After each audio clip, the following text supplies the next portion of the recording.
Hello বন্ধুরা, চলে এসেছি আবার একটা নতুন ব্লগ নিয়ে। আজকে যে টপিকটা তোমাদের সাথে শেয়ার করব, this is very natural, but জানি না কজনের আমার মতো এত কাছ থেকে এটা দেখার সৌভাগ্য হয়েছে। তোমরা প্লিজ কমেন্ট করে জানাবে কিন্তু, যে কারা কারা দেখেছো আর কারা কারা দেখোনি। আমি তো এই ফার্স্ট টাইম দেখলাম, ভেরি এক্সাইটেড। আমি তো এখন বাপের বাড়িতে এসেছি, আর বাপের বাড়ির ব্যালকনিতে বাবা কিছু গাছ লাগিয়েছে, তো সেইখানে তুলসী গাছও আছে। আর ওই তুলসী গাছের গোড়াতেই একটা পাখি ডিম পেড়েছে। ডিমটার কত ভাগ্য! তুলসী গাছের গোড়ায় তার জন্ম, তুলসী গাছের তলায় তার জন্ম হলো, তার বোধহয় এই জন্মেই মুক্তি। যাই হোক, ডিমটা পেড়েছে। আমি যেদিন এসেছি তার পরের দিনই ডিম পেড়েছে। আর আজকে প্রায় 5-6 দিন হয়ে গেল।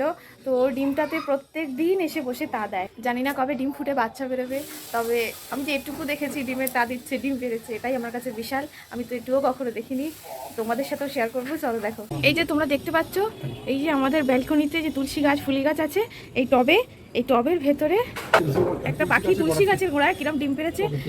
ঝড় জল বৃষ্টি সারা দিন রাত বসে থাকে, এই মাত্র উড়ে গেছে, তাই ওর ডিমটা ভিডিও করতে পারছি।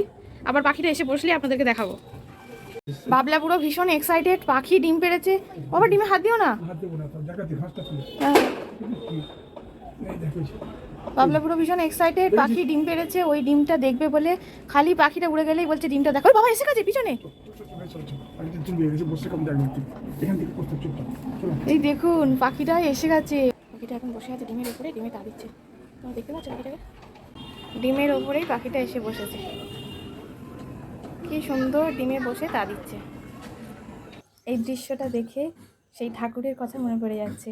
ঠাকুর বলেছিলেন না, যে যোগীর চোখ ফ্যালফ্যালে থাকে আর মন থাকে আত্মাতে, আর পাখিও তাই ডিমে তা দিচ্ছে, তার চোখ থাকে ফ্যালফ্যালে আর মনটা থাকে সেই ডিমে তা দেওয়ার দিকে। তো সেই ঠাকুরের কথাটাই মনে পড়ে যাচ্ছে।